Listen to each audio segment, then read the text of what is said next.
Olá, turma. Bom dia, boa tarde, boa noite. Meu nome é Eduardo Andrade Gonçalves, sou fisioterapeuta e atuo na área de fisioterapia em UTI. Bom, pessoal, hoje vamos dar sequência a mais uma videoaula e hoje, na verdade, a primeira videoaula de uma série de outras videoaulas relacionadas exclusivamente à ventilação mecânica. Bom, vamos falar sobre pressão e volume, algumas considerações, né?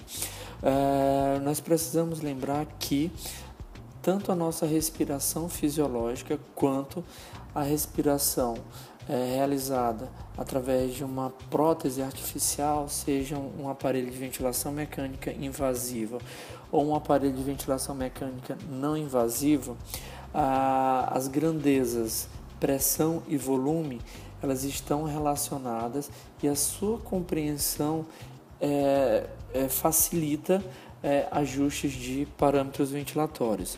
E é sobre isso que nós vamos falar. Bom, turma, sem dúvida nenhuma que um importante conceito que devemos considerar diz respeito à lei de Boyle. Na verdade, lei de Boyle e Mariotti, né? Que são dois físicos franceses que descobriram o seguinte: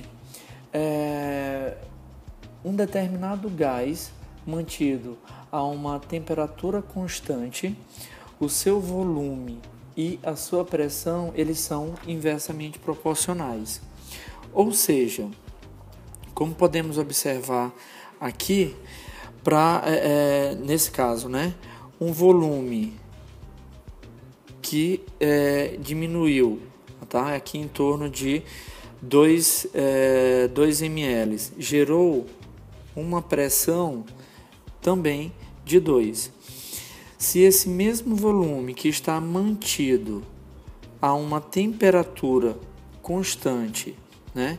Se nós elevarmos esse volume, nós iremos ter uma pressão mais baixa. Então, vamos acompanhar o gráfico ao lado. Toda vez que o meu volume diminui, isso significa que iremos ter na via aérea uma pressão maior. E o inverso também é verdade. Toda vez que o volume se eleva, isso significa que a pressão será mais baixa.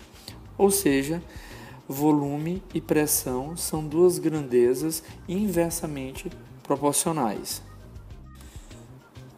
Um outro importante conceito é a complacência pulmonar. E o que seria complacência pulmonar? Complacência pulmonar é a capacidade que o pulmão tem de se distender, ou seja, é a capacidade que o pulmão tem de gerar volume. Pulmões que geram volumes altos significa que tem uma complacência alta. Pulmões que geram volumes baixos significa que tem uma complacência diminuída. Ou seja, em condições normais, o meu pulmão irá gerar um volume X a uma determinada pressão. Agora vamos pensar em algumas situações específicas. Por exemplo, vamos pensar em um DPOC, né? Um DPOC enfisematoso, especificamente, ele tem uma alta complacência. Por quê? Devido à destruição das suas fibras elásticas, o seu pulmão ele se distende com muita facilidade.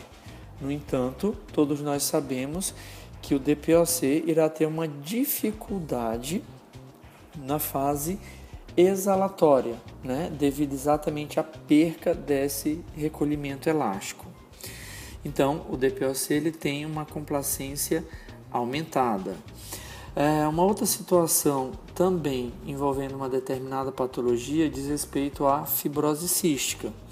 Na fibrose cística, o indivíduo tem uma complacência diminuída, ou seja, ele precisa de altas pressões para tentar gerar um volume mais ou menos normal. Portanto, esse indivíduo ele tem uma complacência diminuída. E qual a relação de complacência com volume, né? Bom, foi exatamente o que eu acabei de explicar. Pulmões normais geram volumes também normais, né? Ou seja, eu não preciso de uma pressão aumentada para tentar gerar um volume mais alto. No entanto, todos nós sabemos que diversas patologias podem influenciar de forma positiva ou de forma negativa a complacência pulmonar. E é isso que devemos ter em mente na hora que formos ajustar parâmetros ventilatórios em um determinado paciente. Devemos considerar o tipo de tórax e o tipo de patologia envolvida na ventilação. Valeu, turma. Obrigado pela atenção. Quem quiser, eu tenho outras videoaulas que estão publicadas no meu canal no YouTube. Tenho também um podcast. Vocês podem acessar pela web ou através de um aplicativo que é o Audible. E quem quiser também pode me seguir no Instagram no @fisiouti. Valeu, obrigado.